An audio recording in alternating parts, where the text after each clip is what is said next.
Penyebab orang tidak khusyuk. Pertama, faktor setan. Ada setan khusus menggoda orang sholat, namanya khanzab. Ada yang menyebut khinzib.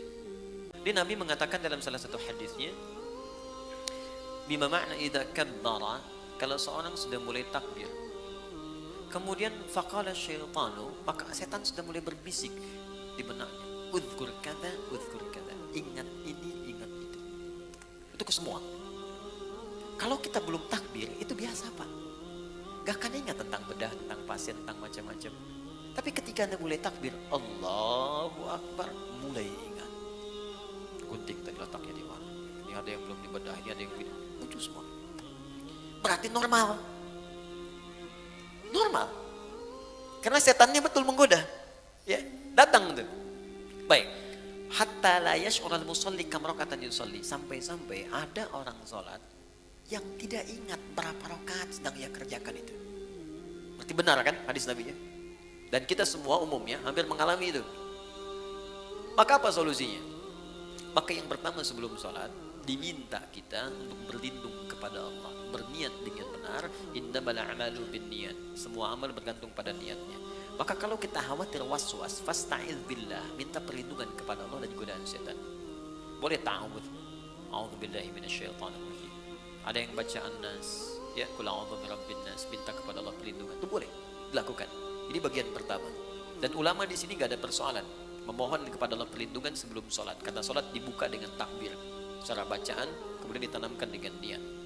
Yang kedua, ini yang paling penting, Quran surah ke 2 Al-Baqarah ayat 45 sampai 46. Sebelum sholat dibuat persiapan yang matang untuk sholat. Ya, kata Allah di ayat 46-nya, alladzina yadhunnuna annahum mulaqu rabbihim wa annahum ilaihi raji'un. Di ayat 45, khusyuk itu enggak mudah. Wa innaha lakabiratun. Salat itu enggak mudah illa 'alal khasyin, kecuali bagi orang khusyuk. Siapa orang khusyuk ini? Ternyata khusyuk dimulai sebelum salat, bukan saat sedang salat. Jadi ada tahapan khusyuk dimulai sebelum salat. Apa persiapannya? Tadi, yadhunnuna annahum mulaqu rabbihim. Satu, orang khusyuk itu orang yang merasakan dalam jiwanya akan menghadap kepada Allah.